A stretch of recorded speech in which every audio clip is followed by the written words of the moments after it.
Westeros! Welcome to our Morning Throners podcast. I'm Nelson. I'm Jeff. And I'm Kyle. And we're the fucking Morning Throners. And welcome back to another episode of your favorite Song of Ice and Fire podcast. We are your Morning Throners with Bran 4 on deck. Gentlemen, how you doing? Doing pretty well, man. I think this is an interesting chapter, right? We get some paths cross of people that I didn't really put together. I mean, I kind of forgot where Sam even was at the end of his last chapter with like the elk dude and all that. So yeah, it's definitely a cool one for cross contamination of storylines. Yeah, because once it was like we're at the Night's Cat, I was like, oh well, I don't know who they're gonna, or the Night Fort rather. I don't know who they could run into here, right? Like we've never heard anybody else talk about this place like extensively. Yep. So cool. Yeah. So the summary, I think, if you didn't get it from Kyle's opinions, is this is the one where they get to the Night Fort and then meet up with Sam. So yeah, I mean, I think it's cool because I mean, you guys know some of my favorite chapters are the ones we get story time, and like there's a lot of story time in this chapter. But also, like the last story time we had was like all about like the tourney at Harrenhal. Yeah. But like that was pretty much the entire chapter. Like nothing actually happened. Here we get like stuff happens and a lot of cool story time in the same chapter. Plot advancement and Exactly. and some historical what do you call them? Wives' tales, something like that. If we were just at the Night's Tale or Night's Fort and we just got story time and then they went to bed. And then, like, the next chapter was like, oh, something's coming from the well. I'd have been pissed off. I'd be like, come on, George. I still would have been, I still would have been happy with it, though. So. Oh, this is the best chapter ever. I love this chapter. I always jump to conclusions, especially when it's fresh off. But I will say this is probably, like, an up there for the Bran chapters, right? I think Nelson's favorite Game of Thrones character is the rat cook. Yeah, for sure. He's making rat pie, Prince pie all the time. What do you call it? Meat pie? Meat pie. Yeah, yep. Something like Prince Pie, something like that. Yeah. All right. So, yeah, we got into it. We're arriving at the Night Fort, and Bran's just kind of thinking about a whole bunch of stuff to start it off. And the first thought I have of him is, like, he was also dreaming of Robb and Grey Wind. No, so I don't know if you have anything before that. That's the first main thing I have to it. And the interesting thing about that is it's not like Bran having the dream. Bran had the dream, but he said like Summer dreamed it. Like Bran knows all the everything dream that Summer happened. had. Yeah. Yeah. So like that again, I think we maybe have talked about this before. Like if Bran is asleep when he goes into Summer, and then Summer goes asleep, I guess it doesn't kick Bran out. Bran's now just like getting Summer's dreams. Like, you know what I mean? Like it's kind of weird. How does? I mean, Bran had mentioned when he tried to get in the Hodor a little bit later that it's so much easier getting in the Summer. Like they're almost one now. Like it's like I'm just saying. So like he might even like sleepwalk into Summer. Like I wouldn't be surprised, right? Which he dreams into him or whatever kind of thing. Yeah. And to that point, like it started out as like Bran would be inside Summer when he was sleeping, but now it's like he can go whenever he wants type thing. So maybe he like sees Summer curled up next to the fire and he's like, I wonder what he's dreaming about. Let's check, and Warg's in just like peep in on dreams, then Warg back out. You know what I mean? Who knows? Well, yeah, and I mean he was like trying to find out if he was alive. We're talking about a lot of stuff here, but like like he definitely does just kind of use it occasionally. It is kind of this weird. I don't know. The rules around it kind of are fuzzy to me still, because like the whole Hodor thing, right? Like, could he just do this to jraijin or something? Could he try and do it to like other people? Like, where's the line? I guess you're saying can he take over Hodor because he's like weak-minded, right? It makes it a little bit easier. That door's a little bit more open than it would be on like you can't just like he couldn't just like take over Mira or jraijin. You're saying the same way. I have no idea. Yeah. Well, that's what I'm saying is that I think the rules around it are kind of fuzzy, and you're asking for specifics. I don't know that they're there, I guess is what I'm getting at. All right. And then as we get to the Night Fort, we also get to hear that old Nan had mentioned this place a lot back in the day with most of her scary stories. So, Nels, give us the run through of what those kind of stories were. And I know we hit on a couple as we go through. Yeah, so we'll get a little deeper into some of these as we go through. The list is, the Night King had reigned before his name was wiped from memory of man. The Rat Cook had served the Andal King his prince and bacon pie. The 79 Sentinels stood their watch. Brave young Danny Flint had been raped and murdered. King Sherritt had called down his curse on the Andals of old. The Prentice boys had faced the thing that came in the night. Blind Simon Star Eyes had seen the Hellhounds fighting. And Mad Axe had once walked these yards and climbed these towers, butchering his brothers in the dark. So we'll get some of these more in depth as we go. The one that we don't get anything more on that I think is interesting, just in like the one sentence I just read, blind Simon Star Eyes had seen the Hellhounds fighting. The blind guy saw something. That just doesn't. Yeah, it's like oxymoron. Come on, old man. I mean, I think that was kind of the point, right? He heard the Hellhounds fighting or something, right? What's your guys' best experience with a Hellhound? What's that? Hellhound? That's, What's that's best? just zombies. Nazi zombies. Yeah, it's just Yeah. throwback zombies. Get it back to a corner. Just a free max ammo round. You better have enough ammo to get through it and put your back in a corner. Exactly. That's how you deal with a Hellhound if you ever run into one. Yep. Make sure you're heavily armed, is what you're saying. Okay. It's Well, the don't only hold way. back because you get a max ammo at the end. Yeah. That's the Yeah. thing. Okay. Pull the ray gun out. Whatever. Maybe throw a grenade. Whatever you got. Hopefully an LMG. Monkey bombs. Yeah. All right. Yeah, he's obviously scared, and he also notices Summer didn't care for it either. But jraijin kind of gave him some assurance. Hey, you're gonna be fine. There's nothing here to hurt us. Which I don't know if he truly believed. So a little history on so this this place is. Good. I was just gonna say that sat empty for close to 200 years, right? Yeah, like exactly. that's really what it comes down to. These stories are all super super old. Even old Dan kind of admits to that. But yeah, like it's been an empty location, and it even looks like that, right? Like there's trees everywhere. It sounds like even the yard Overgrown, like, it's starting to grow trees. broken down. There's Yep. like only a handful of spots that are kind of like standing still, right? Or like just not overtaken with rats and spider webs and shit. Exactly. So we kind of learned a little bit later in the chapter. This is like the first castle ever on the wall. But here, I think we learned that it's the first one deserted. Like this was the first one. Like Mhm. once they started to not have enough men to like man castles, this was the first one that they pulled people out of. Which again seems weird. Like if this was the first, the biggest, the greatest, even bigger than Castle We get that Black later. Still, It was too expensive, right? And that's why Yeah. they built Deep Lake. exactly. It was cheaper because it was smaller. Yep. So It's kind of like the Harrenhal problem. Like it's a sweet castle. You just don't. Yeah. Too It's big. too big. Yeah, it's too big. it's like given a Lamborghini and then you got to maintain it. For Then you got to Good put luck. Exactly. you got to put premium gas into it. Like nah. The premium gas isn't the problem. It's the It'd be $20,000 oil change. The show and that my shit. family liked a lot when I was a kid was that Extreme Home Makeover, where they like completely exactly. move Yeah. that bus, and like if you're like a 10-year-old kid and you're like, I saw a horse one time, they like completely make your entire room with like horse heads coming out of the Yeah. walls and just like. And they give you a horse. But my I never understood when I was a kid. My parents were like, they're just killing these families because they're giving these families like these multi-million-dollar homes that they could never afford the mortgage on. Like they're just gonna be. And you thought that as a kid? Grow up. No, I didn't. I said I never understood what my parents were saying. But that's the shit my parents would always say. They're like, this is unbelievable, and I'm like, I don't understand what you're saying. It's a cool house, but now I kind of get it. Yeah. All right. So Bran also thinks about seeing John, at least thinking that he saw John, and he actually wanted to follow him back to Castle Black once he started running away. Yeah, he thinks back to that night when he had helped out with Summer. He Yep. wanted to go back. jraijin, again, obviously no. He thinks about what Summer did. Summer killed 3 wildlings at least, but then got injured. So is that the first wolf that showed up then? I think there was only one. I think from John's point of view. Well, that's what I guess I'm getting at. Yeah, John says Okay. like he couldn't tell. Oh, we Just, knew like, that. Yeah, because it flashes. couldn't have been a ghost. Ghost is north of the wall. Ghost is north Yeah, of oh the yeah, wall. yeah. Exactly. And I think it's like Bran a few times mentions a no-eared wildling. That's just steer. Yeah, I was gonna say it's the big The Magnar. Yeah, he's the one yelling out and whatnot. Yeah. So Summer guy got hurt in that little scuffle, but he's been getting better day by day. Hit with an arrow. Yep. Egret get him? Ooh, that's a good, Maybe. good point. Maybe somebody got him. I don't know though. I think a lot of people probably have arrows there, right? Yeah. So Yep. Bran Summer got away, and this is kind of to the point. I don't know if it's to the point. Kyle kind of had a thought about like how easy is it with Bran or was Summer? I know, hurt, right? Right. Summer hurt with a lot of pain. Kicked Bran out of Yep. of the warg, and he couldn't even kind of tap back in. well, I don't think it kicked him out. I think it was just like you're getting stabbed. Why would you want to be in there still, right? Like it just hurt so fucking much he had to leave. So you're saying it hurt Bran? Like Bran was feeling that? I think it pain? physically hurt Bran. Yeah. Yeah, like he felt the feeling of an arrow in him. Why would you want to be in that?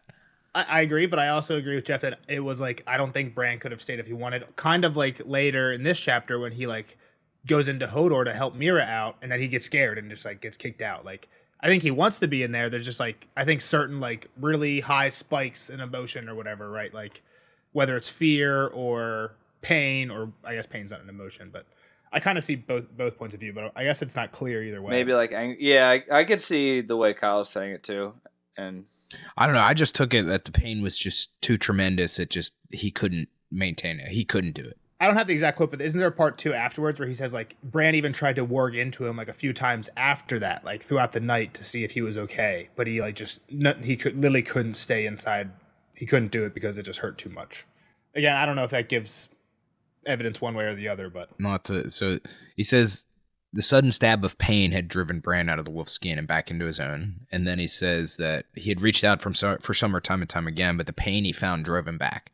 The way a red hot kettle makes you pull your hand back even when you mean to grab it. Yeah.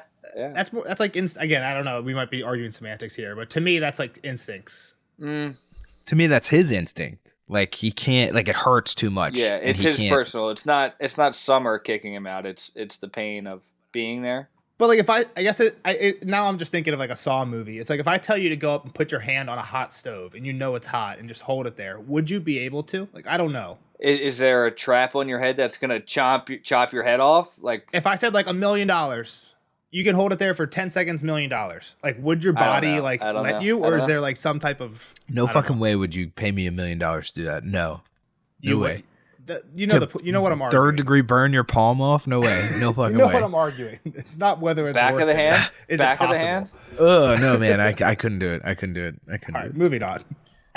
They kind of talk about why they're here, right? Mira's like, let's go somewhere else. This gate is frozen shut. They put rocks and stones and then froze it with ice. Like they just made the gate part of the wall. Yeah.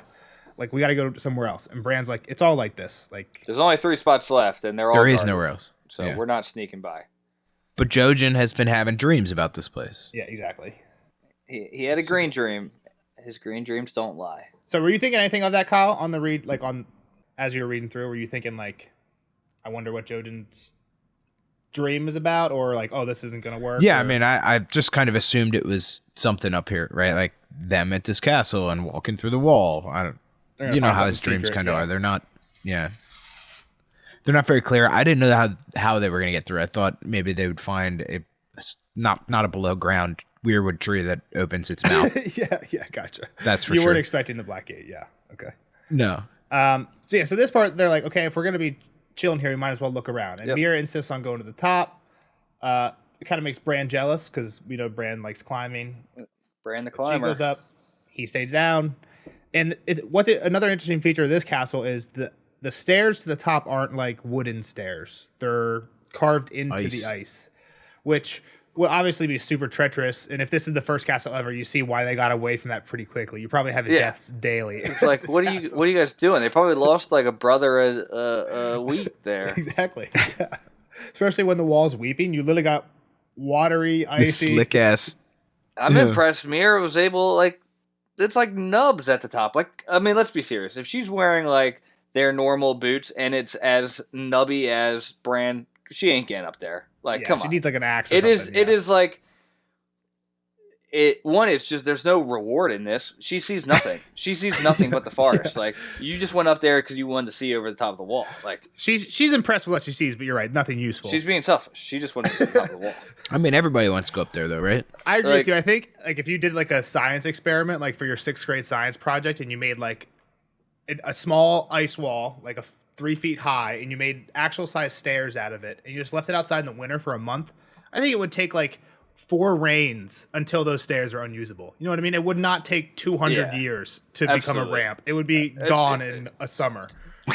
It'd have to be almost like a 10-foot step, right? Like you walk 10 feet for it to, or you know, there's no way this stair after 200 years should be able to be walked upon. I agree. I mean, I think you're using a 3-foot tall thing, Nelson. Like that's not the wall. The center is frozen solid. This thing is emanating cold. I'm sure, right? Yeah. Like, but at the same time, I agree that and there's obviously some magic-y stuff too in this wall, right? So I don't know if that affects the stairs. Whatever. So she goes up to see nothing. I agree. But the forest. She wouldn't make it. And Bran, Hodor, and Jojin check down below. I should know this. Is this where Jon came down? No. He went up between Greyguard and Stone Door. I'll throw a map up in the pot at the moment right now for the listeners. All right. So I have us getting our first scary story of the 79 Sentinels. This story of the Sentinels, I don't know, is so scary to me. I think it's kind of a warning. Cool. I don't want to say it's cool, right? Like it's. I think a lot of these stories are cool because they have parallels. This one I think is kind of a parallel to John's last chapter, right? They had the Scarecrow Sentinels. I don't think it serves the same purpose, but it made me think of I think it's just a great like deserter story. Like, yeah, it's definitely don't go anywhere. Because they put these people in these ice caves alive. Sounds like and then they froze them to death. Like yeah. Chop my head off with ice before you freeze me to death, because that would be brutal. Yeah. So this was again. Most of these are from way long ago. The gist of this one is 79 men desert. One of them is a Risewell, which is kind of like one of the southernmost houses in the north. So when they get that far south, they stop there. He's actually the youngest son of the Lord. He's like, "Hey, Dad, help us out." The dad is a Ned Stark type guy, right? Like, nope, we're doing our duty. Go back. You're fucked. Like, back up north. Sends him back up north, knowing that he's probably all these people are probably in trouble. They get, like Jeff said, sealed to the top, facing north with horns and axes, so that their watch will go on forever. Alive, like you said, definitely alive. It's mentions alive in here. And it's interesting that they mention at the end of the story that the Lord Risewell, when he was near the end of his life, he went up and joined the watch. So he gets encased next to his son, right? Oh no, maybe not. Or at least with him. Yeah. It says so he could stand watch next to his son, but that might be like figuratively, right? Like he might it be could be on the wall, just in the line. Yeah. Yep. Because what are the odds his son at an end space and they left room for somebody in between? Exactly. You know. Yeah. Oh, maybe later somebody will want to go in here. Yeah. I actually think this is like a great warning story. Like, I don't know if I guess it parallels the Scarecrows. I don't think that's actually the point. It's more like, look, you're here for fucking life. Like, this is what they tell all the new recruits. Not before they take their vows. The day after they take their vows, they learn this story, right? Yep. I think he's saying like the imagery is what. And it would be cool if they had parallels. holes like yep, you want dessert? That's your fucking hole. That's they have where you're empty going. ones, ready. Yeah. Yep. Yeah. So is this when Mira comes back down? Well, they don't see a whole lot. They explored everything. It's all rats and cobwebs. We get a bunch of rat cooks throughout the deal. We hear about him and his story later. And then Mira does come down with the report of what she saw, which was nothing. Yeah, nothing useful. She seems impressed. Nothing. She's like, eyes forever, lakes. Again, imagine like tallest house you've ever been on is, I mean, the average peasant, like maybe 2 stories. Maybe Mira, she's been to Winterfell. She's been to some tall towers, but like 100 feet high, I think, is the walls at Winterfell. This is 700 feet high. You could just go up on a mountain too. Yeah. I guess you're right. And they were through the mountains, but it's different. I know what you're saying. It's not even, it's different because it blocks everything on the other side, right? There's only one way to see what's on the other side, and that's to actually go up there. And it's this magical land to them as well, right? Like they don't know much about it. Yeah, being on the wall would definitely be really sweet, but it holds special stuff. And we kind of skimmed past it, but I've thought of Bran not like thinking he wouldn't be able to be up, but Tyrion went up there, right? And like they kind of, that had a little similar thing where he's like, my legs are broken, don't work. And even Tyrion's always talking about how crooked his legs are and all that. So like, I'm not sure what you mean. Tyrion he might have taken the I'm just saying Bran could go up there at some point. He might have taken the elevator. Oh, Bran is saying Tyrion did take the elevator up, but you're saying Bran is thinking I'll never be able to see the world from up there. Yeah. Yeah. I don't know. Don't give up hope, Bran. Oh, there was one strange thing that you kind of flew by was Mira did see I still have did it. see did see an eagle that she waved to. She waved at him. Yeah, this is interesting because so I don't know. Yeah, go ahead. What were you gonna say? Oh, do you want me to go first now? Yeah, you can say I think I was gonna say what you're gonna say. Well, I mean, we know that the guy wargs into an eagle, and it might be him, but yes, we know that the guy that John that guy dead. trapped in an eagle. That guy dead. He's dead, but he has since been trapped in his eagle. They explain this to John, and like weeks after John killed the guy is when the eagle attacked him. It's when John had his face is all cut off. Because it was him. Yeah, and it seems like John had killed that guy when they first captured, like didn't capture Ygritte, and then that eagle or whatever. Then that eagle seemed to help the wildlings track. We even had a conversation about it. Like, how is this eagle, if there is a guy in there, how is it like going back and like blinking twice if there are 3 miles? You know what I mean? Like, it can't talk anymore. So, but I guess it just like hover over where the bad guys are type thing. Like it's writing in the sand with its beak. You know what I mean? It's not like Bran could go see some cool shit with Summer and then wake up and be like, oh, here's what I saw. But like if there's no one to wake up, then like it's not that easy. But yeah. Yeah. All right. So we are back into jraijin being like, nope, this is the place. I know there's a gate here. We're getting through. And Bran's just like, you're an idiot. This shit's frozen. And it becomes... Well, he's definitely just mad. He wants to see his brother, right? That's definitely probably part of his emotions, yeah. So day starts turning into night, and we get our next story about the Night's King. Yep.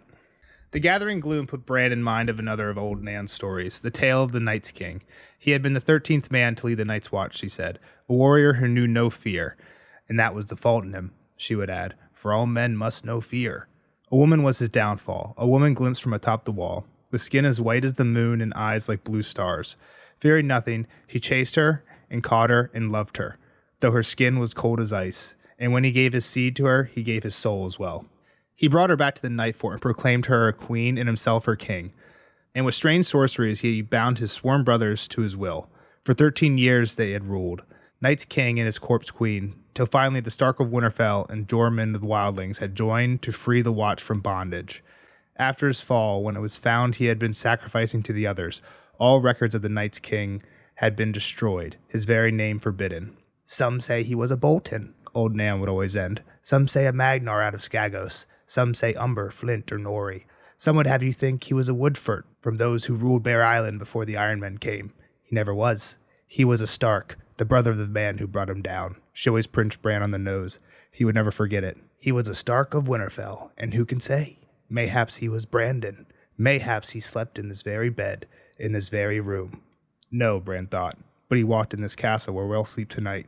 He did not like that notion very much at all. Night's King was only a man by light of day, old Nan would always say, but the night was his to rule, and it's getting dark. Dun dun dun. Brr-dur-dur-dur-dur. So, I will say this. I don't know if we get any more about this story in the rest of the books, but because the main bad guy in the show, like there's like kind of like a leader of the others in the show, is called the Night's King. There's a lot of book fans who look at this little... The Night King, yeah. There's a lot of book fans who look to this little passage to be like... Because we don't know if there is a leader of the others or not in the books. If there is, we haven't learned about it yet, but this seems like the name alone, if the show guys were going to come up with anything, it might be this character. And also, just clearly, there's a lot of like... He rules the night. He saw a pale, blue-eyed lady, right, sacrificing to the others. Queen. Yeah, I think really interesting thing. Well, the only thing though is that if he's sacrificing to the others, they already exist, right? Like it's not like he created them essentially. Yep. So, I think a really interesting tidbit about this is who brought him down, right? So he starts ruling, which is again kind of a parallel to the last Jon chapter, right?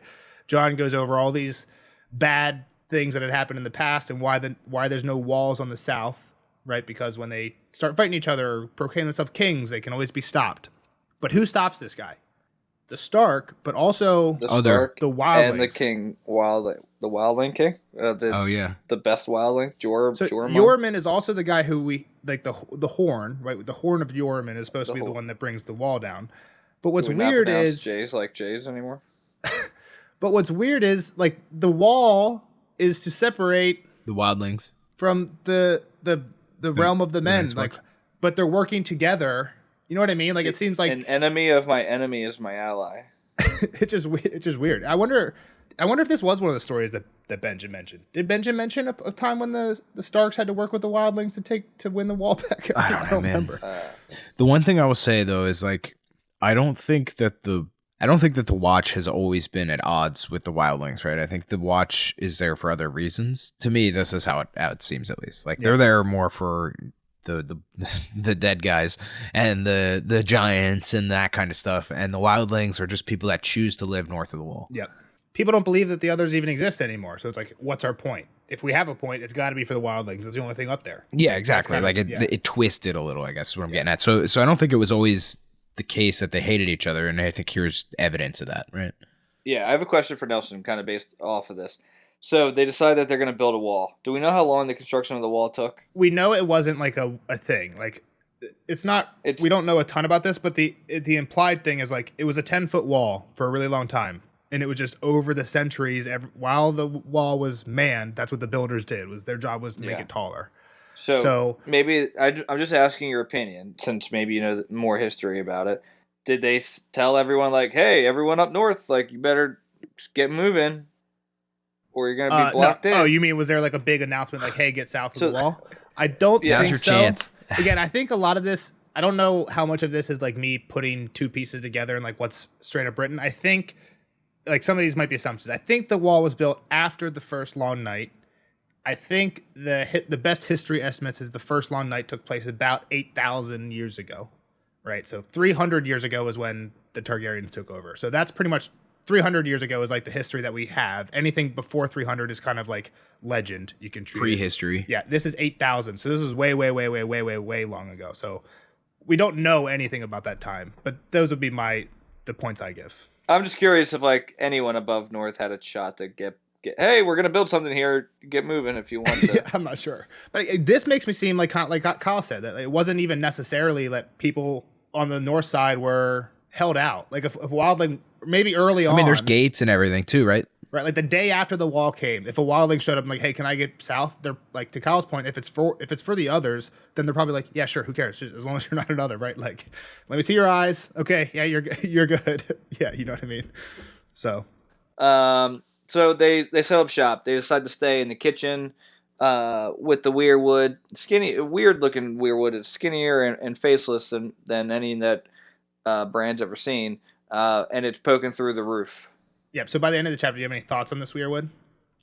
Me? Again, I don't think we ever get a lot of confirmed stuff on this. So, but my thought is this is a branch, right? We know that way further down. Oh yeah, this seems like the top of the weirwood. Yeah, it would make sense. Yeah, exactly. I don't know if it's ever confirmed, but that's my thought on this, right? It'd be the biggest weirwood then ever. Can you imagine? Well, it's started in the ground though, Jeff. So like that's, I mean. No, I know, but they go down for a long time. Oh yeah, it's big. Yeah, but I mean, I guess how do you cut that down? Like nobody. Yeah, I'm just saying it's probably the biggest tree that ever roamed the earth. It might be. I don't want to get too far off track, so we can circle back to this at the end. But like, I have a lot of questions about like this gate and stuff. Like, why do we have a gate? So this was the first castle ever built. Theoretically, like I said, there's no wall here. Why does this gate open up like a Mario Party? Well, there's no wall here. When they built this castle, there's no wall, right? I don't know what you mean. Or by there's that. like a 10. Like this was the first castle ever on the wall. How do you know when this gate got put in? Well, whenever they started building the wall, they're probably like, we should have at least one place that we can get through it. Let's make that the night fort, right? So to me, this castle is as old as the wall. Okay. If they have a gate at ground level, why are they making a gate underground through a weirwood? Was that ground level at some point? Secret ways in and out, bud. The only thing I can think is, was that ground level way back when? And sometime in the past 2,000 years, they buried the first castle. Why does the Red Keep have all these secret passageways? Yeah, well, exactly, I mean, that's Joe. a good point. But what if somebody's attacking your gate and you can't go out through that gate, but you need to get onto the other side of the wall to defend your gate? Yeah. Here's a secret way over there. And you flank them. Come on. Yeah. Act like you've never flanked somebody before. It's a great, I mean... Grow Use up. your brain. Maybe I'm just, there's a Denver airport conspiracy. I won't go into it, but I think a lot of it is that there was an airport or some type of structure that just got completely buried. And then they built an airport on top of it. And I guess my theory here is like, was there a castle and like when they abandoned it or something, Well, they like, like a lot of weird shit was happening buried there it or too. something? Well, yeah, at the Denver airport thing. Yeah, we won't go into died. A whole bunch of people. Like, didn't the dude was carving a statue and it fell on him and killed him? There's weird murals and it's in a weird shape. And yeah, like they reconstructed it's it cool for no airport. reason. I mean, it's a really cool airport. Yeah, I don't know if you've been there. So they post up in the kitchens. That's where they're sleeping. We got this weirwood posting out next to this giant well. I never realized how big this well was. It makes sense because like how would Sam fit through a normal well? It's a deep subject. Is it 12 feet in diameter? Yeah, 12 foot wide. Exactly. Yep. Yeah, pretty big. And this place is like stained still from being 200 years. Like they can see like where food was chopped and like. I mean, that's just like cut marks, right? It's a level from a horror video game. There's literally like meat hooks and blood stains and creaky branches outside the moonlight and rustling leaves. Like it's literally like a scary movie scene. Yeah, I don't think I could sleep here. And Bran has been told his whole life that it's haunted. Yeah, especially when they light the fire and then you have even more shadows to worry about. Like, there's no way I'm sleeping here. The thing is, like, I'm out. Bran's used to Bran's been sleeping in like kind of probably creepy places for a while though. In the crypt, in the wilderness, under the tower, they were in the crypt. Yeah. So. But I mean, to be fair, not to be fair, but like Bran is making an effort to be brave as well, right? So, all right, yeah. So the well, big, 12 feet wide, seemed endless. They couldn't see down, but there were stairs leading down. So it's a little strange. It was definitely the first thing that kind of clued me in, right? Like. That's definitely not how a well typically works. So right, that's weird. Yeah. The only thing I could think of, like if you were building a well and you had to dig down, right? Yeah. Do you they need to weigh in and out? Do they rope you back up, type of thing? Like, do you scale down like once you get deep enough, or that was my only thought. I'm just wondering in hindsight, is this even a well, or is this like just the spiral staircase to the black gate? And because it's a big hole in a kitchen, they thought it was the well. Because kitchens sometimes have wells. Again, it's full of water. You want your secret. Is it? You want your secret passageway to look not like stairs leading down to. Oh, what's down there? I wonder why. This is like Minecraft, Nelson. If you had to dig a hole down to Minecraft, you don't go straight down. You're gonna get some stairs, and you might go around in a circle, and then what? There's water here. You can never go straight down because what if there's lava? Yeah. They didn't know if there was lava under the night fort, so yeah. Spiral staircase. So. They didn't go deep enough. There would have been lava. One cool thing, Hodor throws he does a little Hodor echo. He throws some stones in there. Gives me Lord of the Rings vibes. Just Pip knocking the thing in and when they're in Moria. You know what I'm talking about, Kyle? Yeah, I do, but I don't. I mean, I remember what you're talking about, but I don't know the specifics. They're in Moria. Gandalf's reading this like scary book about how everyone in the old mines died, and then Pip is like pulls an arrow out of a dead body and it falls down this well and makes a huge noise, and then that's right. When the drums start. That's what wakes a Balrog, right? Yeah. Some people think that this chapter is an intentional parallel to that Lord of the Rings chapter, because then you have like the sound of Sam coming out. I don't know if I buy it. There's some of the parallels I think are stretches, but this one I can see. All right, the Black Gate itself is just a term from Lord of the Rings. Sorry, Jeff. Go ahead. That's all right. They make a fire. Mira makes dinner. She caught a fish the day prior, and then we get the story of the Rat King. Yep. Brad Marchand. So the Rat Cook. Dude, I'm at this one more story. I'm at a wedding, and I don't know if you would think about it. I don't know if we talked about this before, but I've been told I look like Brad Marchand. Yeah. I've known that. And who? This hockey player for the Bruins. Brad Marchand, the Rat King. I'll show you a picture then, Nels. But the bride's dad is from Boston, so his brother came down from that area and talks to the bride's dad. He's like, "Yo, that guy looks like Brad Marchand." Like, what the hell? I was like, it was just funny. I got cited as Brad Marchand. And this came up because that guy's nickname is the Rat King? Yeah. Why is he called the Rat King? Because he does rat shit. He like licks people. And yeah, he spent a playoffs where he's licking people. He was biting people for a little bit. Yeah. He does rat shit. Love that. I mean, he seems like a real funny dude off the ice, but yeah, like when he's not on your team, he's the Rat King and you hate him.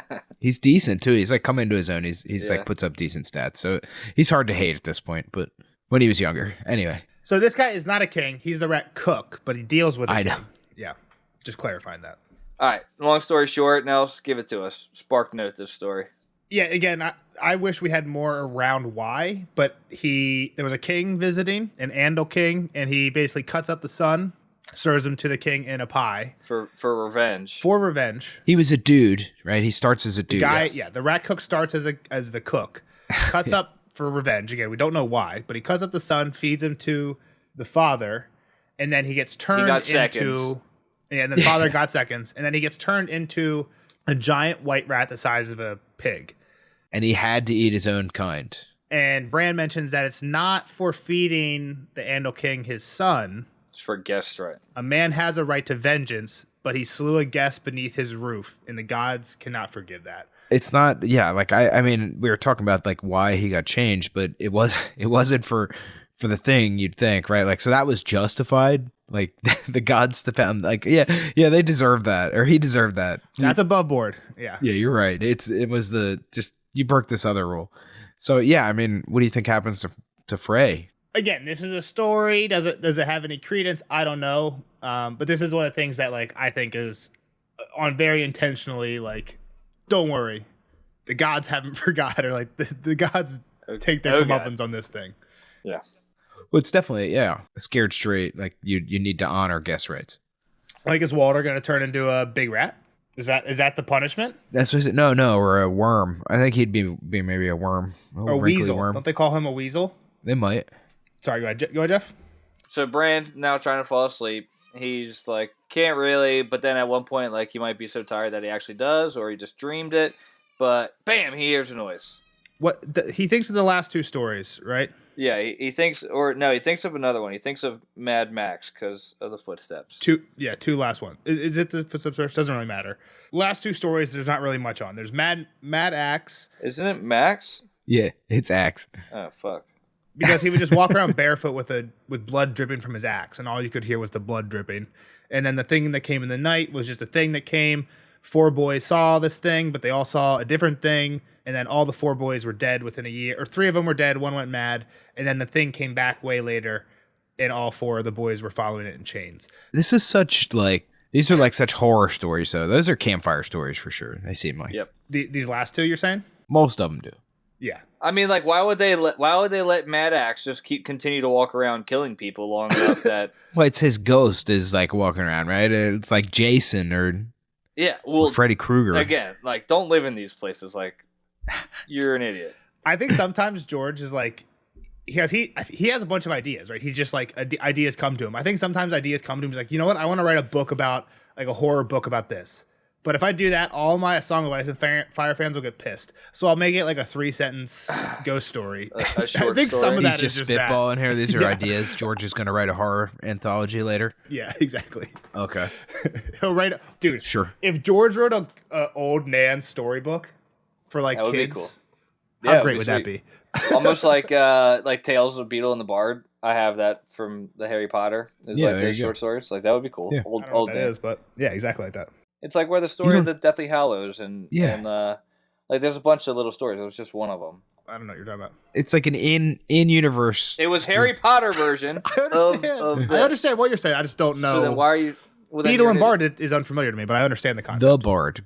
Beetle the Bard. Oh, Beetle the Bard. Bale the Bard. All right. So I'm gonna roll us through how we get to meeting our special guest. Yeah. Bran wakes up Mira. Bam, she's up, ready to fight. She's like, she wakes up quicker than anybody. Yep. She gets in position, gets away, got her spear, got her net, and Bran's like, well, fuck, I'm not just chilling here. Tries to slip into Hodor. Not as easy. We kind of hit on that, but he's there. And then, boom, a big black shape comes out of the well. Yep. Bran is arming up by just invading somebody else's brain to take it. Like, fuck you, Hodor. It's I weird, need the right? controls. Yeah, it's weird as shit. It's awful. It is Like, awful. it seems like not so weird because it's Hodor, but like that makes it seem even worse. I think it seems weirder because Hodor loves Bran, right? He's like such Exactly. a good dude to Bran. Like on the surface, it's almost like not that bad. It's like, oh, Hodor doesn't know any better. Like, who cares? But then that makes it even You worse. remember the right? first It's like- time he tried to do this? Hodor was terrified inside. Yeah, right? Hodor hated Yeah, this. This so is not bad, good. Yeah. Sorry, Hodor. This is our body now. Yeah, I think I don't want to skim over that. I think it is important to point out that it was interesting too, because like Bran in the moment is like he's a little boy, he's scared, but he doesn't want to let Mira fight whatever it is alone. So when he wargs Hodor, he's doing it for like a good reason, right? He's trying to protect Yeah. his friends, but like he's crossing, like in my mind, he's crossing a line that you should not be crossing, right? Yeah. I don't know. Hodor's sleeping. Bran's like, I'm laying here paralyzed. I could be in this giant with a sword and save us, maybe. I mean, I get Bran's thinking. No, I understand the temptation. It's weird. But like you're just taking away his free will, right? You're just There's definitely a discussion to be made about if it's just or not. Like if it's Yeah, if it's the ethics if it's of it. right to do it. Yeah. yeah. All right. Bran gets scared out of Hodor, and meanwhile Mira catches Sam in the net and gives him a little poke. Yep. And there's still weeping sounds coming from the well. I had noted. So Yeah. So I wanted to see Kyle, like, again, I know it's hard to, and you're not thinking of it in the moment, but like when you were reading I did this, not put this like, together. how long did it take till you were like, oh, that's When cool. he said, this is Sam. when he said, my name's It's Sam. Sam. It's Sam. Remember Okay. Yeah. I think it's kind of a funny interaction too. Like he's like, it's Sam, it's Sam. And there's even the part where she like pokes him to like knock him down, and he's like, you stabbed me, and she's like, you're wearing mail. Like I have a fucking I always thought that her spear was wooden. It's a frog spear. It says it shined in the moonlight a few times, so maybe Yeah, it's probably got a metal tip on it. Maybe it's got some tips, but like I think that's a pretty funny interaction too. Where Sam's like, "Am I bleeding?" And she's like, "Oh my gosh, I'll check." I barely touched you though. She's like, "You're wearing mail. Like I barely poked you, and you're literally wearing armor." Like calm this down. frog spear did not get you. You're all right. Yeah. Have you ever seen the gladiators that fight with a net and spear? That's what I picture. Like it's kind of like maybe multi-pointed, like not just I don't know. Nelson's thinking for sure, but like no. But what I think, like frog spear, to me, I agree with you. Like I agree that's the technique, but this in terms of the actual spear, she's using it to catch frogs. So I'm thinking alone, where they literally take a stick, they sharpen it, they take a pocket knife, cut it down one way, cut it down another way, so it's like 4-pronged, and then they sticks like, you know what I'm talking about? Sticks to spread them out. Yeah, you know what I'm talking about, Jeff, right? I do know. That's what I picture. That's what I picture when I'm. But it's just a metal end. That's all. You can get a metal one. No, I agree. Especially after this chapter, I think I might be wrong because there's a few times where it does say like it glittered. Her spear was in the moonlight. You're and I'm like, definitely wrong. Yeah, so there must be some metal on it. All right. Sam calls out, "Stop, stop, stop." Bran sees that he's wearing all black, and he also notices Gilly standing in the well with the baby. Yep. I think again, there's some funny parts where Hodor's like looking at him, like squatting over him, like Hodor, like what are you, like in the net. I know I've said this a few times, but just to hammer it home so I don't keep saying it. I think George has a really cool way of making it like go from scary, spooky, gloomy, really tense to like a pretty funny. Like not only is there like a lot of realizations happening, like we're learning like this weird person that Sam was with, we're learning about him, we're learning like just like the connection's cool. But I think there's like a few funny moments like back to back, like Hodor poking at him just the way Sam acts and everything. Yeah. Sam's just full of comedy. Sam is comedy. I just think it's like a really great swift and switch in tone in like the middle of the chapter. So I got you. 2 chapters in one. We kind of hit on that. All right. So Mira's untangling Sam, and jraijin starts interrogating Gilly a little bit, who she was, where she came from, and we get a little bit of, I guess, what's happened since Cold Hands picked him up. Which we didn't know his name. Also, Bran asked Sam, he's like, "Are you the three-eyed?" He's like, "Are you really a man of the Night's Watch?" Because they're realizing he's wearing black. And he's like, "Yeah, I'm a crow." And Bran's like, "You're the three-eyed crow?" And Sam's like, "What are you talking about?" Like, what? No. I don't think so. He's like, I blinks, and he's like, "I only have 2 eyes," or whatever. Yeah. Yep. So then Gilly's like, I'm Gilly, named after the Gilly flower. We came from Crasser's Keep. And she asked jraijin if jraijin. He's like, "Are you the one? They're looking for Neo." And he's like, "What? I don't know what that means." And she's like, "Yeah, he said that we're supposed to come here and get the one." And they're like, "Who's he? Like, what the fuck are you talking about?" And Gilly's like, "Cold Hands." So, again, yeah. Last we saw of Sam, this guy just like shows up at the end of the chapter. Well, a whole bunch of crows showed up, right? Like, so they were getting overwhelmed by whites, right? Yep. And then, like, the next thing, like, all those crows showed up and just like beat back all the, or they might not have been whites. They might have been the walkers or whatever you want to call them. Yeah. I don't remember the different. Whites is like the zombie people. Others are like the icy white people. Yeah. Okay, so then the whites then, yeah. So yeah. So when we met him, it was just this little quote. The very end of the last Sam chapter. "Brother, the shout came through the night, through the shrieks of 1,000 ravens. Beneath the trees, a man muffled head to heel in mottled blacks and grays sat astride an elk. Here, the rider called. A hood shadowed his face. He's wearing black." Sam urged Gilly towards him. The elk was huge, a great elk, 10 feet tall at the shoulder, with a rack of antlers near as wide. The creature sank to his knees to let them mount. "Here," the rider said, reaching down with a gloved hand to pull Gilly up behind him. Then it was Sam's turn. "My thanks," he puffed. Only when he grasped the offered hand did he realize that the rider wore no glove. His hand was black and cold, with fingers hard as stone. End of the chapter. And I was hoping it was Benjen, so still am. That's thought. I feel like that was my. So was Benjen a frostbite? I don't know, man. He's been out there a while. Who knows what happened to him? And how did he tame an elk? I don't fucking know, man. All right. Okay. All right. So Sam now tells us that there's a gate down below, right? So I mean, to be fair, like they're like, "Well, how'd you get through the wall? Like, I mean, where'd you come from?" Yeah. Like, I think it's pretty. It's one of those things that, like, I'd believe Sam if he said, "Hey, there's a gate down there," right? Like, well, I mean, they don't know Sam, but yeah, I would too. I know. That's what I'm saying. They don't know Sam, but this dude just came out of this well with this lady and a baby, and like was like. And he tells us that he was on the other side of the wall with this guy on an elk. And Yep. So he tells us that there's a gate down there known as the Black Gate. Yep. And Sam tells us a little bit more about it, that he would have to take them there and open the gate because only a brother of the Night's Watch can find it and open it. Yep. Well, and I thought that was bullshit, right? Like, I think it's a little bit bullshit because he didn't know about this gate before. but no, I don't know that it is bullshit because like it's a fucking magic gate that only opened for somebody that had said the vows. So like, Yeah. You're saying you thought it was bullshit when you read Sam say this, but then when you actually saw it happen, you were like, okay, I get it. yeah, it was like once I met the gate, right? Like it's like, okay, all right, maybe Sam wasn't full of it. Yeah. The only thing I'll say about it being bullshit is that we've never heard of this before, right? So it's not like in the induction ceremony of being a brother that like, oh, by the way, there's a black gate below the night fort. Oh, I mean, I think this is totally different from like anything except for maybe Shadow Baby that we've seen so far in the books, like magic wise, right? Like this is what the fuck? This is a talking wooden door. Well, and what's his name coming back? And and Barrett coming back to life, right? Like, well, no, there's another one too. Then, what's his name? Fucking Drogo. Yeah. Drogo coming back. Yeah, that one was weird too. And dragons being born, right? That was weird. That's kind of along the same lines. Drogo coming back. Drogo comes back. He's like, that's what I'm saying. Even Drogo's even A tier. He comes back, but he's like brain dead, right? He's not coming back like Beric is. I mean, he wasn't dead in the tent. He was dying going into the tent. He was. I mean, that's a good point. Like he was like in a coma from his wound. He was like, hey, this guy's gonna die from a festive Yeah. wound. Like, save him. Yeah. Anyway, we've seen some weird shit now. It's kind of adding up, but this is definitely it's just different. Like, does John know? Does John know about this black gate? Like, no, so I don't think that I think you're interpreting what I'm saying or what they said incorrectly, I guess, in the sense that I don't think every brother that exists knows of this gate. I think it's just only a black brother would know, right? Like the only people that know of its existence would be Night's Watchmen.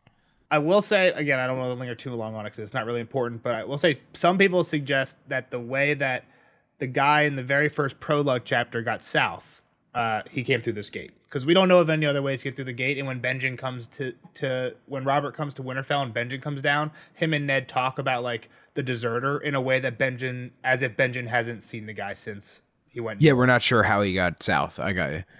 All right, let's move on. So we get the description of Cold Hands here.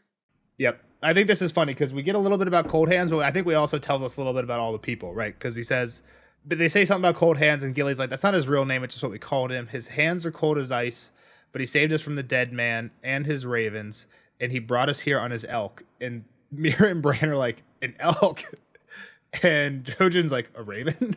Like, the ravens? Like, Jojen's like the weird one, right? And Jojen doesn't give a fuck that this guy's riding around on an elk. He cares that he has, like, cool ravens. Well, and I think there's something to that, right? I think that's like, well, I think Jojen has heard of this dude, is the way it kind of sounds. Okay. Or at least he's like his ravens, like this guy is surrounded by this thing we're coming to see, right? Well, along the Jojen almost kind of knows him. Bran thinks he knows him, right? Is the next thing. Yeah. Bran's like, is he green with antlers? He's heard a story about it. Yeah. Yeah. Old Dan had another story for that. Yeah, Old Nan had stories about the green men who rode on elks and had antlers and were green. And it's one of those things where, like, if Old Nan's 33% right, there's some crazy shit. Like, that's pretty. That's a good percentage chance. Like, is he a green man? Like, even if he's not green with antlers, is what Cold Hands is the same as the men on the Isle of the Faces down south? Like, who the hell knows, right? We don't know. Yeah. So let's finish up his description. So he wasn't a green man. He wore blacks like a brother of the Watch, but he was pale as a white, with hands so cold that at first I was afraid. The whites have blue eyes, though, and they don't have tongues, or they've forgotten how to use them. The fat man turned to Jojen. He'll be waiting. We should go. Do you have anything warmer to wear? The black gate is cold, and the other side of the wall is even colder. And then we get the spoiler alert that Cold Hands couldn't make it through the gate because of the magical spells in the wall. Yep. He doesn't say why he can't specifically, but it's like, why can't he? And all Sam says is the wall is more than just ice and stone. He said, there are spells woven into it, old ones and strong. He cannot pass beyond the wall. So it's like, okay, cool, there's spells. Why can't Cold Hand pass? I got you. Like, what does that have to do with Cold Hands? Like, clearly he's a weird dude, but, like, give me more. You know what I mean? That doesn't answer the question to me. Fair. I don't know that this guy that you just meet is going to tell you about his lifelong curse or whatever that's going on with him either. Sure, but that's a question I'd ask. Like, wait, like, why can't you go through this wall that I've gone through a bunch of times and, like, all my friends can go to? Like, you know what I mean? Like, I'd ask that question, but whatever. Anyway, yeah, Sam's confused. He thinks he's supposed to get Jojin. Jojin's like, not me. You need to take him. Yep. Oh, I recognize you. Yep. You're John's brother. It's pretty outrageous. Come on, Sam. Jeff, you've been saying there's this. no facial ID. Like, you just pop off like the first name you thought of. Like, oh yeah, I knew a guy that didn't have working legs. It's gotta be you. I knew a guy that was getting carried around by a big guy in a basket who doesn't say anything about Hodor. Like, Sam has to have heard of Hodor too, right? Like, I don't know if it says it in the chapter. It's definitely mentioned in this scene in the show. That would have been a bigger tell than Bran just being a crippled boy. Yeah. Yeah, Hodor. Like, oh, okay, so now you're from Winterfell. Does he say it here? In this scene in the show, Sam's definitely like, and of course I've heard of Hodor, and Hodor is like, Hodor, like happy about it. Like, yeah, I don't remember. But I don't think he says it in this chapter. But that's a cool little line doesn't to throw in. Yeah. Yeah. So Sam recognizes Bran as Jon's brother. Jojen, interestingly, tried to be like, nope, Bran's dead, not him. Yeah. I don't know if Jojen was actually trying to pass it off, or if he was like wink wink. I'm not sure. At first I thought it was real, but Bran pretty quickly is like, please don't tell. Like Jojen was almost like, play along with the story. Sam picks up on it. He's like, I can keep his secret. Yeah. They couldn't have ran into a better dude, right? Sam probably doesn't even know that, like, the general thought is that Bran is dead. So Jojen might that just he be, needs to be dead and all that. Yeah, for sure. I know, but you know what I'm saying. That, like, Jojen might just be catching him up on that bit. But okay. Would there have been a better person for them to run into, though, right? Like, Sam is, like, maybe one of the few people that is, like, seems to be true of heart up here. I think it's a bit unbelievable that Sam agrees to lie so quick, right? So here Sam seems to agree. Yeah, agreed. Sam seems to agree to lie, but when he says so, I just meant in general. Like, Sam is such a friendly dude, and he comes out and he wants to help them immediately, and he like trusts everything, and agreed. Like, it couldn't have been a better messenger for him, I guess. 100%. Like, if this is Rast or Chet, you're fucked, right? Like, Brand's fucked. He's a captive immediately. I think Sam should have waited to ID Bran when Summer pops down through the roof like Spider-Man. Like, Sam, that would have been the tell, is Summer showing up. Sam knows that it's Bran because he's a crippled boy. Yeah. That's it. Like, hold on. His biggest deal would have been a direwolf Gotcha. that is popping down through the roof of this place, climbing the tree, and he's huge, right? And he'd be like, oh, wow, you're a crippled boy with a direwolf that looks just like, similar to Ghost. Like, okay, now I know you're Jon's brother. Like, but whatever, they know it. So I think the only excuse for why Sam maybe agrees is because, it seems like the way it's written, Sam thinks Jon's dead. He's like, don't tell anybody.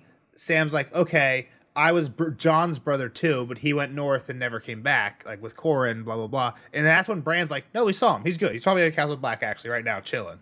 I think there's one other weird thing is that Cold Hands is like, oh no, there's going to be someone here for you to ferry through this gate.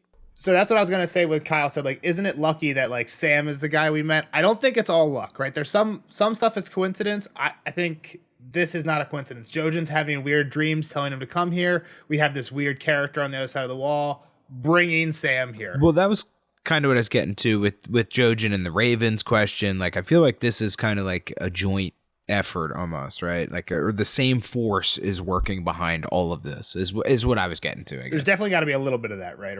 Or just dumb luck. We know it's not a coincidence. They straight up kind of say it. Exactly. Yeah, we were sent here for you. Yeah. Yep. All right. Sam leads him down super far. Gilly stays up top with the baby. The Black Gate was also a weirwood tree with a face on it. Bran describes his face as a face that looked like a guy who could live for 1,000 years and never die. And then the door awoke and asked who was there. Super strange. And Sam says part of the vows, not the whole vows.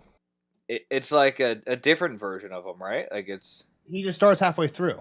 The vows go, night gathers, and now my watch begins. It shall not end until my death. I shall take no wife, hold no lands, father no children. I shall wear no crowns and win no glory. I shall live and die at my post. That's the first half. After that, everything Sam says here is what is the second half of the thing. So to me, it's too long of a password. Again, the reason I'm saying it is like, this is the first castle ever built. This is probably one of the first gates on the wall. Like what Sam is saying here, the second half, is that like the OG Night's Watch It might vows, be. and then the other Sure. shit they tacked on later for some reason. Didn't we do that with like the pledge and shit? Right? We added some stuff. I think too. they I don't add know. shits like that, right? So Yeah. I just think it's really interesting that he only has to say half the vows, right? So I think it because of the age of the castle might hint to something like that. Okay. And Hodor, I thought the weirdest part was one that the whole door opens up like a mouth, right? They go through the mouth of the door. That's Whole weird. thing's weird. But then Hodor didn't duck low enough, and Bran's head rubbed the lip of the tree, and it was wet and salty And warm. and warm. That's the weirdest part. It was strangely warm and salty as a tear. Yeah, that's weird too. That makes this tree feel like it's alive, right? Like that's what I got out of that. I didn't try and read too much into the tear part of it. Like why would this tree be crying? But it feels like it's alive. That's So when I listened to this on audiobook recently, I kind of focused on that a little bit too, and I'm like, is like the wall made of salt water? Is that what that's insinuating? But when I read it now, taking notes, and I'm like, I always thought that for some reason they go down the well, and then like they either get to the bottom, or they like get to a tunnel and they go for a while. But that doesn't seem like what happens. It seems like No, they're it seems like walking it's right down, there. and literally like midway down the well, there's still stairs going down further. There's just like a door there, like no tunnel, just literally on the edge of the wall. So they're they're not even underneath the wall, like the ice wall. Yeah, it doesn't seem that hidden, right? Like, I mean, like Sam's like, you won't be able to find it. Like, I mean, you definitely would see this tree. You might not realize that it's the gate, but I guess my point is like it's not even at the wall. Like the wall of the well is inside to the south of the ice wall, right? Yeah. So I always thought that this water dripping was from the wall part of the above. wall. I got you.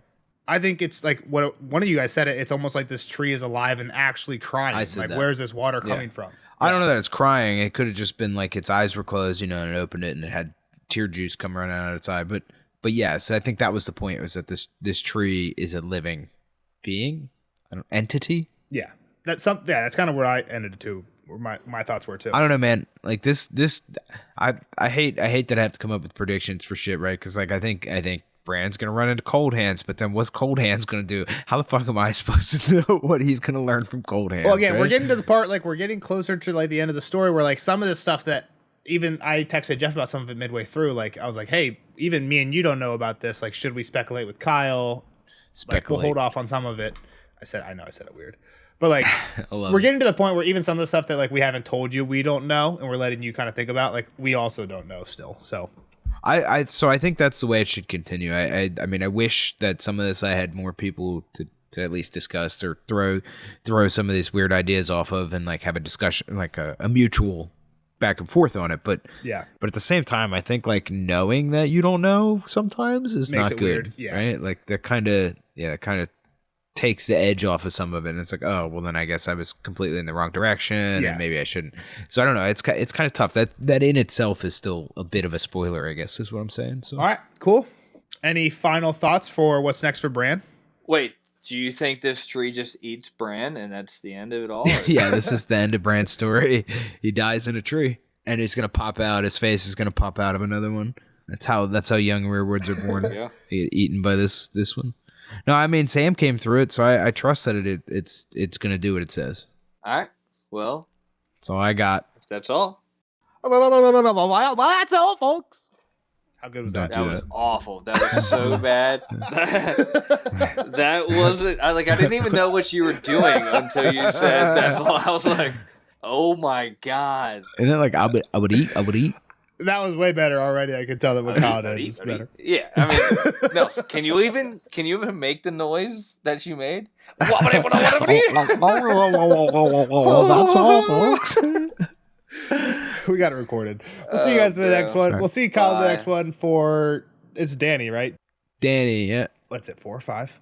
Either 4 or 5. I have no idea. Doesn't matter. We'll see the rest of you guys in the spoiler section. Bye-bye. Bye. Later, nerds. Spoiler alert! Spoiler alert!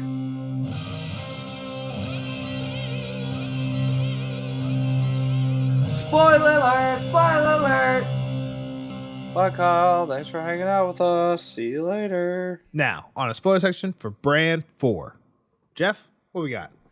I think I have some stuff. I don't know. I have like general topics, but nothing like super specific to like talk about. So Yeah, get my juices flowing. And maybe I still have all my notes. I didn't cut my notes down, so. So I guess let's start here. I texted you this today. I found this super surprising when I thought about it, because I'm re-listening to Feast and Dance, and I've recently finished Feast, so I'm in the beginning of Dance. And I remembered we don't get any Bran chapters in Feast, and I just listened to the first Bran chapter in Dance, and it picks up from here. So we're about to go a whole book without. I mean, there's a decent amount left in Storm in this book, right? We got like a couple hundred pages left in this book, no? And there's no more Brans. Yeah, I mean, Bran's story is so much different. I don't know. Like, it's not different, but it's just like timeline wise, it's so much. Like, we get Bran in the tree in like 2 episodes. Like, he's in the tree and out of the tree, and now he's being weird fucking Bran in the show. And like, yeah, in the books he hasn't been out of the tree yet. Who knows if he ever will be? Right. Part of like when he goes north, when Sam goes down in the well in this chapter, Sam says to Gilly, "Don't worry, when I come back, we'll go somewhere warm." And Bran thinks to himself, like, what the fuck am I doing? Am I ever going to be warm again? And for a second, I thought, like, will Bran ever come back from this tree? The show makes me think yes, right? Bran's supposed to be king, so he's probably going to come out of the tree.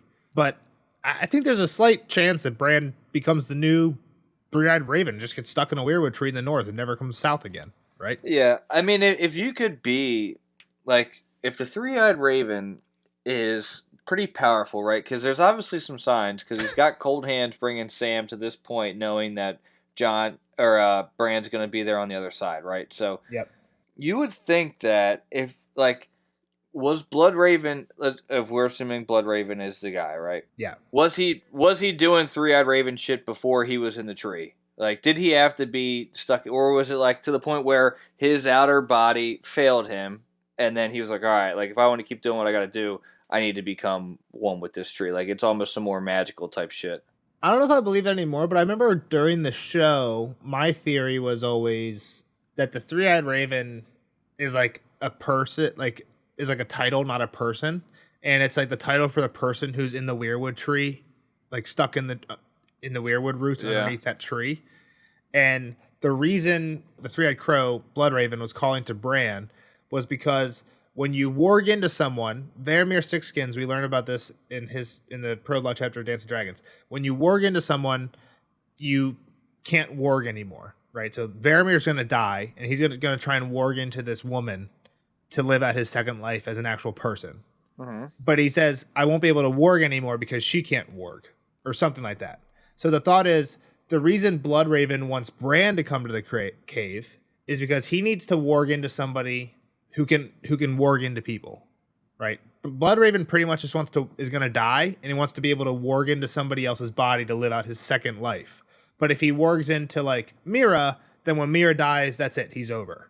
But the three-eyed crow is this person who's been around for thousands of years, and what he does is he calls a warg to him, wargs into that person. Well, why would he need Bran? There's so many wargs around him, and that seemingly in the north, right? Wildlings warg better. Yep, so Jojen says that a warg is 1 in 1,000, but a green dreamer or a green seer is 1 in 1,000 wargs. So 1 in 1,000,000. Yeah, but Bran doesn't green see. Bran's both. No, he's not. I think he hasn't green seen anything. Not a green dreamer, a green seer. What does he saw? I think it has something to do with the weirwood connections. I'm picking up what you're putting down. I just don't think that's been proven yet from what we've seen with Bran. In the books, he definitely goes back and once he gets to the weirwood cave, he definitely uses the weirwood roots to go back in time, and like he sees Ned, for example, cleaning his sword under the weirwood tree. Right? Yeah, I'm saying, could Jon do that?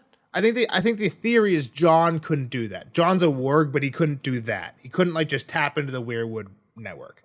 Again, I'm not 100% sure on this, but I think that's the difference between a warg and a green seer. Right, so I think the idea is that's why the three-eyed raven, basically there's this title, the three-eyed raven has to find this really magical figure, somehow convince him via dreams to come up to me because I'm stuck in this tree so I can't leave you, and then he wargs into him. Here's why I'm going to say no to that. Okay, let me say before you accept, let me one more piece of evidence. Okay, so I was going to say, I think one piece of evidence for this is we know Bloodraven, right, the guy who is in the tree, the one who used to be a Targaryen doing stuff in the South. We know he was like kind of a magic-y person back then, right? Even in the Dunk and Egg stories, people are talking about him as a sorcerer, right? Sure. So why would a magic-y person, he goes to the wall, he gets sent to the wall, but why would he then go further to the wall? If you would listen, I would have told you. I think he had already maybe have gone there. I don't know what that means. Let's go back to what I believe Bran's storyline would be. Bran, I believe, just like you, is going to go north of the wall. He's going to start learning how to be a better green seer, three-eyed raven type of person, because they need maybe a person to actually be doing shit down south while this next, like, we can't just have a guy in a tree, right? So now I'm going to tie in Bloodraven. Bloodraven might have already been doing the same type of shit. Remember, he was down in the south. I'm not quite sure what you're saying. One, I don't think Bran's storyline's very good if this three-eyed crow person's going to take over his body and that's the end of Bran. I think that's pretty stupid. Well, I don't either. That's one. Okay. So I think Bran is going to learn how to do all this shit, and then, similar to the show, is going to do something back down south of the wall, but as this existential magic-y person, right? So what I'm saying is Bloodraven might have learned how to do more magical shit as a person outside of the tree, and at some point, like, his body's going to fail him, and he had to go to the tree just to continue to be the three-eyed crow.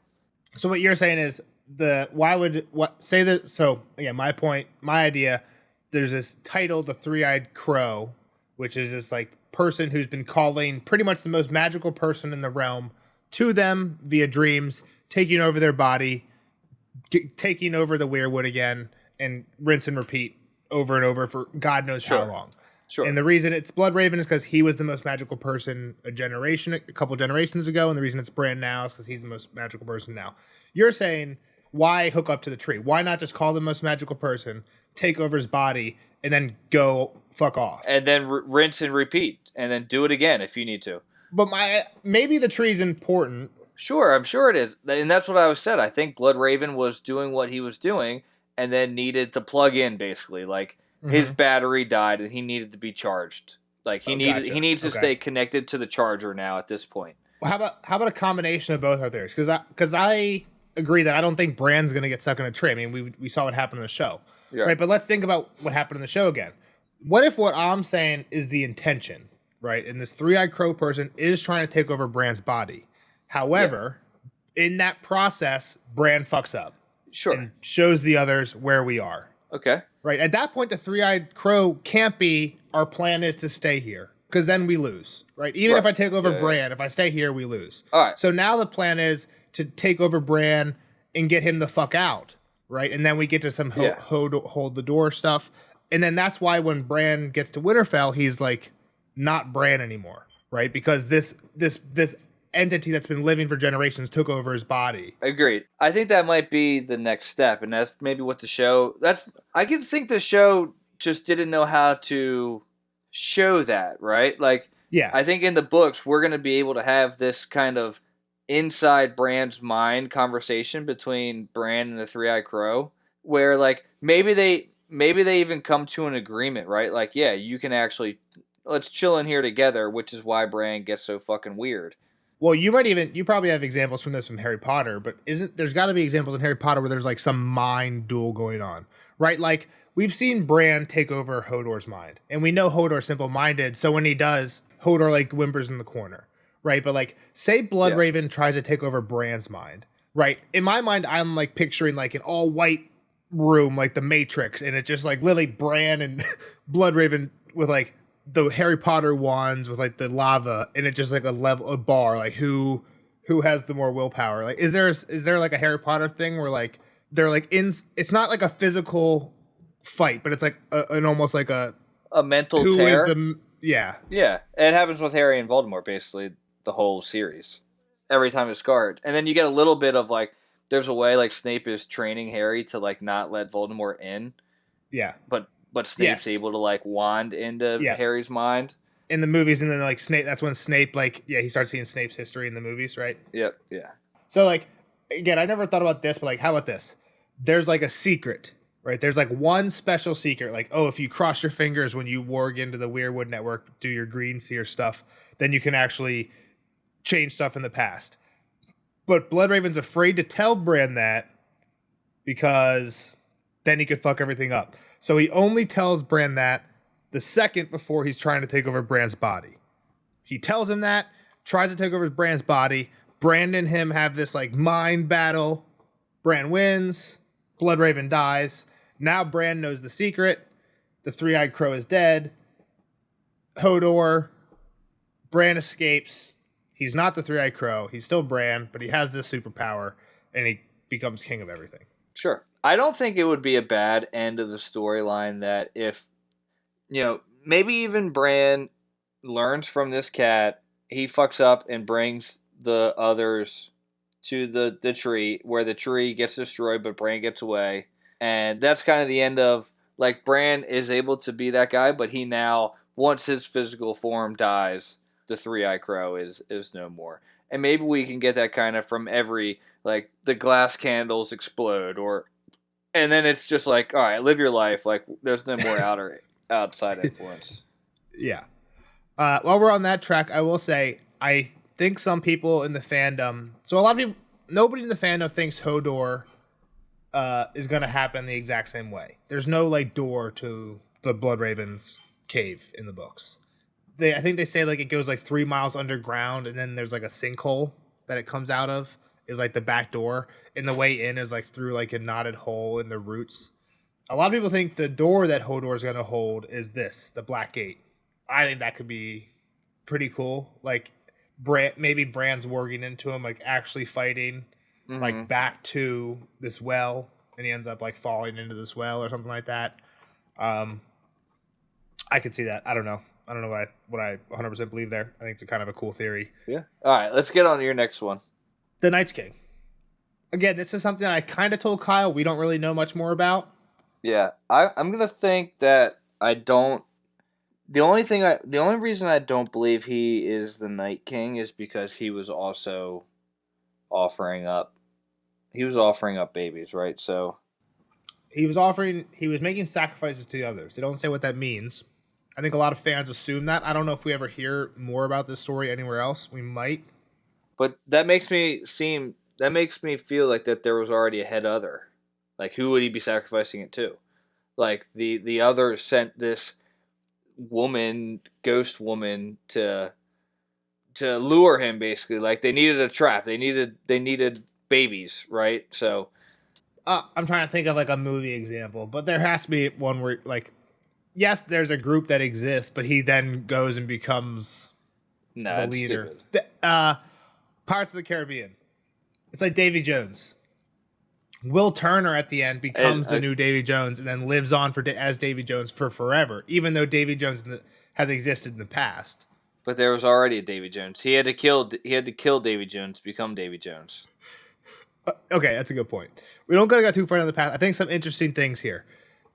Things that I never really noticed until this read through. I always called him the 13th Lord Commander. The quote says he was the 13th man to lead the Night's Watch. Okay. It almost makes me think like it's kind of bullshit that people always say like the Packers only have like 4 Super Bowls, because like, yes, at a certain point they started calling it the Super Bowl. Sure. But there was always an NFL championship game. And the NFL championship game for like the 12 years before the Super Bowl started was the Packers, right? So like if we're counting rings as championship games, I think the Packers are still in the lead, right? But because all of a sudden there was this arbitrary year where we start calling it the Super Bowl, that's what matters, right? So I almost imagine if that's what happened with Lord Commander, and if for some reason that matters. The only reason I think the numbers maybe matter is because do you know what number John is? 26. 998th. Oh God. Lord Commander. So John dies. Say they name a new Lord Commander, and then say John comes back to life, and gets renamed or something. Then he would be the 1000th. Who cares? There's also a point. What does that matter? What does that matter? It matters. There's also a point where I think when Sam tells John that he's the 998th, he even says like, we don't even know if that count is real. So some people say like John is already the 1000th. Like the count's just off by 2. right? So I don't know if it super matters. But I thought it was weird that they didn't say that he was Lord Commander, that he was the leader of the Night's Watch. Obviously, all the obvious stuff, Corpse Queen. Rat cook, do you want to talk about the phrase? Like, is Arya going to go cook up a pie? Well, hold on. I'm still on Night King. He was the 13th leader, and then he somehow with sorcery controls all his brothers for 13 years. It was weird. That's others vibe. Like, what if he was like a Bran, but times a million, and he's literally just warging into all of them, like Bran, and then just sending them into the others. Like it seems like he was commander for a little bit, right? Like, no. Just take the sacrifice and the others part out of it. Okay. Bran here in the story says he controls his brothers. The only reason they put up with him doing the whole king queen thing was because he was controlling them with sorcery. Okay. Varamir Sixskins proves you can warg multiple things at the same time. Bran proves you can warg people. Mm-hmm. Assume this guy was just really powerful enough. What if you're just warging all the wall? Yeah, sure. Could that be what the others are? Right? They're not. They can't do it to living bodies, but they can somehow warg dead bodies or something. No, they're different. We know they're different. Again, I kind of agree. Again, we talked about this one in the non-spoiler. I don't have anything else to say on it. The whole fact that it's Winterfell and the wildlings that bring him down together. It's just Jon. Jon's a Winterfell wildling. That's a good point. If this is a parallel, Jon is the combination of, I guess, not really. But and he's a Targaryen. He's the best of three worlds. Last part is they struck his name. Yeah, from the history. Which means it's important. I don't know if it necessarily means it's a Stark, but if this guy's name was Watt the Miller, you don't strike his name from the histories, right? Because who cares? No one knows who Watt the Miller is. If it's like Jon Snow or Ned Stark, you would strike his name if it's like an important name. What if it was a Targaryen? That's before the Targaryens. It's way before, but you might still strike his name at some point after.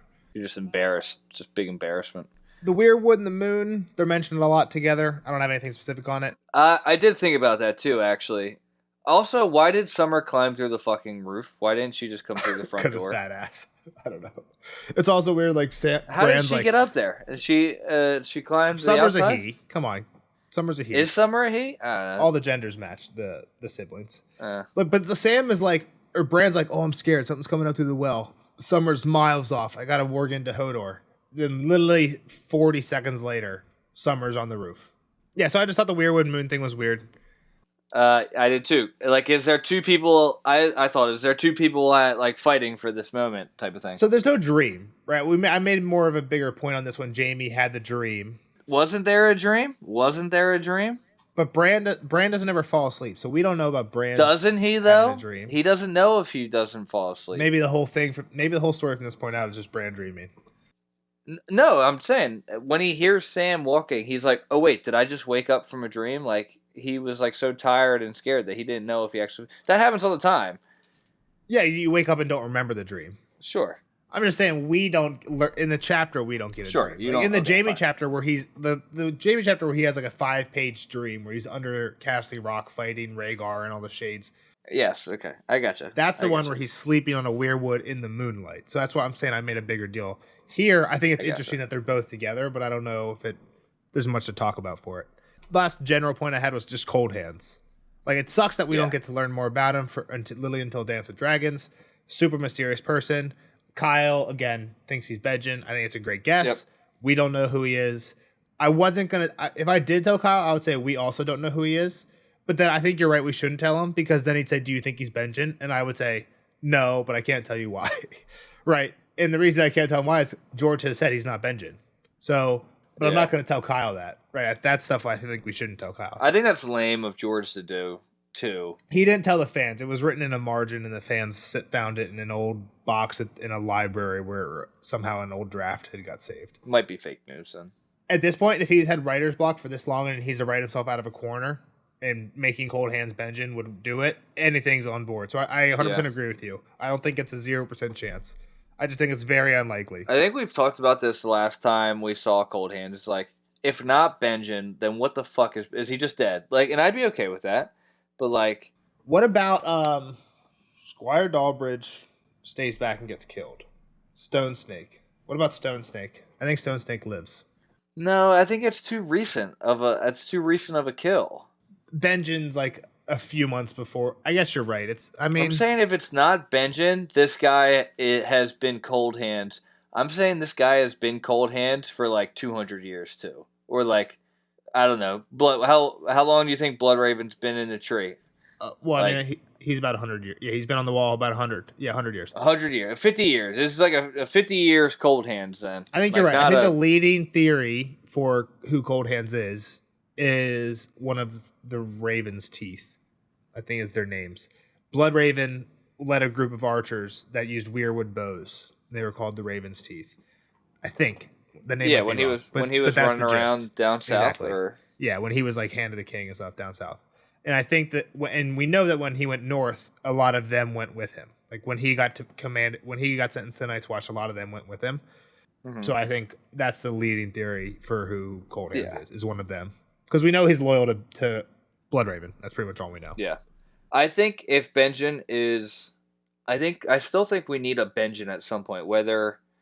I don't know. Like, is he going to be an other? Like, does he get changed? Is he just a white that, like, Jon has to kill at some point? Like, we need to still see Benjen. I think it would be cool if Benjen and Stone Snake just somehow were found together. Like, they met up, and they like each had found clues to something, and were like, you know what, we need to follow this more. You think they're alive? Together or alive, and went on a solo mission to do something, or a duo mission, I guess. I just think that would be like a cool way, is like they come back together or something. They went west of Westeros together. I don't know about that. Like, I think doing something in the north would be cool. Like, for example, maybe one thing that people wonder about, and I don't want to spend too much time on it, but like George has said that in Win, and again, this is one of the things that I kind of think, like the last thing, that it not being Cold Hands. It's been so long, and we know he's having trouble writing, that if this would get him out of a corner, then fuck it.